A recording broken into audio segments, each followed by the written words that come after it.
d'accordo. Sì, allora... Cerea. Ciao a tutti. Cerea buonasera. Buonasera. Sì, da nasce alla stazione centrale di Milano. È un'atmosfera seirana, Magica. magica, con le luci dappertutto. Perché le quasi Nadal, perché in quello è il 16 di dicembre. Avete proprio di buon Natale a tutti, perché è un'occasione bella per essere più bravo, più buono, più gentili, più garbati, con più date, e tutti affabili con gli altri, con il prossimo, con quel d'arriere, con quel del naso e via. Come al solito capisci una gota quel che dicono in Già, perché come cerca sempre piemontese è una lingua ostrogotica e loro sono visigotica, no? Non mica capisco quel che neanche adesso. Già, però perché la mura al tubo. lei che game de parlare in italiano, Ma perché già, l'italiano ma è quel carità. che servisce per tenersi in Scherzuma. comunità, per sentirsi tutti insieme, già. per capisci, perché mi capisci no quel che dice lui, Guarda, e sono allora, sicuro che lui capisce no quel che sono da dire, anche se fa parlare il contrario. Allora, guardate insieme il Google Translate. Allora, le lingue che sono insieme al Google Translate lo capisci perché il Google Translate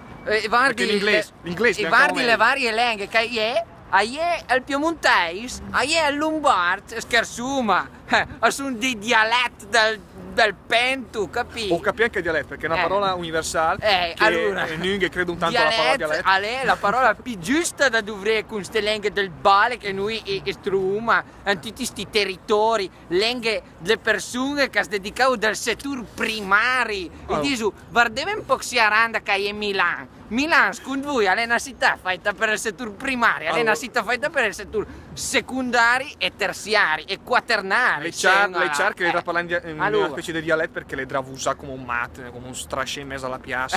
Come le cerca sì, una piazza verde, tutti i barboni Andrea Vardande SBS. Allora, a buon punto, sei chi perché sei tornato una, come si può dire, di un viaggio straluce. Sì, proprio una losna. un viaggio lusnada a Bologna per incontrare il suo Daniele Vitali, che è un linguista. È un linguista cui competente, cui linguista laureato in lingue, una roba drola, è un linguista laureato in lingue che fa e se fa i dialetti, in giro per Bologna, perché lui è di Bologna, se l'avevo mica capito, ed è stata una bella giornata, purtroppo sta lì poco perché andare e per tornare è sempre un po' un lavorare minga di ritmo.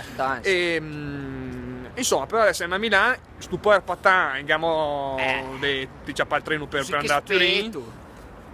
E poi lui che parla no italiano, chi in una città che il cugno sminga, e cosa fa? È in difficoltà perché nessuno le capisce e lui capisce nessuno. Ma perché? Se mi parli un po' di italiano. L'importanza dell'italiano o dell'inglese, che alla fine anche l'inglese. Guarda, al di anche se ti parli inglese, sono non gli auti che devo, sono gli auti che devo capire, se non ti che devi capire gli auti. Uno parla inglese, è a posto con tutto il mondo. E poi il cinese è la lingua del futuro. La lingua dell'avvenire è il cinese. Dunque, dopo tutte queste riflessioni e stu viaggi meravigliosi, vengurum in due, un buon Natale, un buon San Steven, che è di Natale. E la vigilia? La vigilia, tu dici in italiano. La vigilia l'ho capito anche a me. E poi anche buona Pasquetta che a Milano Verdi Epifania. Ma tanto sono sicuro che un altro video prima o poi e fu anche a me. Dunque, ciao, viva l'italiano, viva l'inglese, abbassa il dialetto. Ciao! Ciao!